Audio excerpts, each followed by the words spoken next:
upload, so let's try that. Let's choose files again, or you could drag and drop. So these are the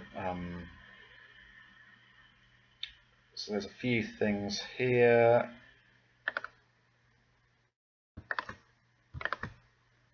Okay, so let's try these 4 photos. There's a couple of different butterflies in these photos, so I can open them all up at once. And actually, so there's 4 photos here, but there's actually 2 different individual butterflies here. So I've got 3 photos of this butterfly here, so I can drag these photos of the same individual into one observation here.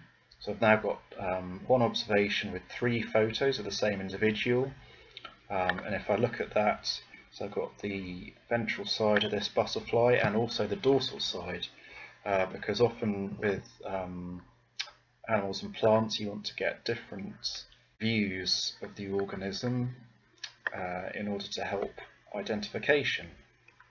Okay, so I've got 3 different photos there that might help someone identify, and with this one here I've got a small butterfly with some blue on the ventral side here. It's not a brilliant photo, but the photo doesn't have to be brilliant.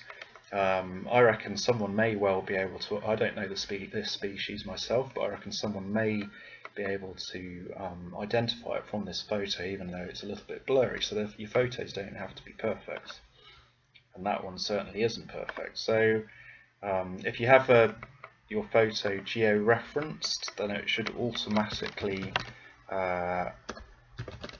find or give you the location that it's been taken at, and it was around about there. I'll move so that I'm pretty sure it was this butterfly was around about there, and the same for this observation.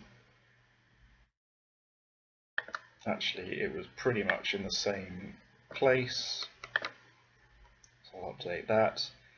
Now I'm not actually sure what these species are, and I thought it was probably this maybe this Durst Beauty, but there are a number of different butterfly species in this genus, and I'm not sure myself what these are. I'm not an expert, so I'm just going to choose this Colobura genus, and I can also have a look at this. So if I go to the species or identification box and view, then it can open the Colobura genus in a new tab. Okay, and this is genus Colobura. I can look at the taxonomy here to see what different species there might be, and there's actually 2 different species here, and I could look at those to see, so I open the link in a new tab here to see the differences between these species and whether or not I can tell if my photo is this Colobura annulata or Colobura dirsi. So I could spend a bit of time working that out, but I'm not entirely sure, so I'm going to leave it at that genus. So what does it think of for this other one? Calicopus genus. I'll have a look at this. Looks like it may well, it looks pretty similar to that. There's all sorts of different species there, but I'm gonna keep it as Calicopus.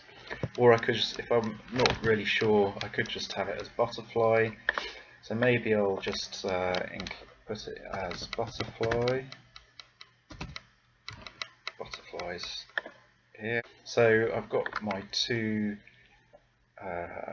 observations here. I've identified it to what I want to the level I want to identify it to. I've got the date and time and the location. And I'm okay with, I could put any notes in I want to there. And if you have joined the Trinidad and Tobago Backyard Bioblitz project, then when you submit these observations, they will automatically be added to the Bioblitz if they're submitted or if they're observed between 12 noon on the 21st of November and 12 noon on the 22nd of November. Submit to observations. It's just saving them into the database. Going to my observation, and these are my 3 new observations here that I've just put in today. And then I can carry on bioblitzing, take a load of photos, maybe some sounds, come back, upload them onto the website,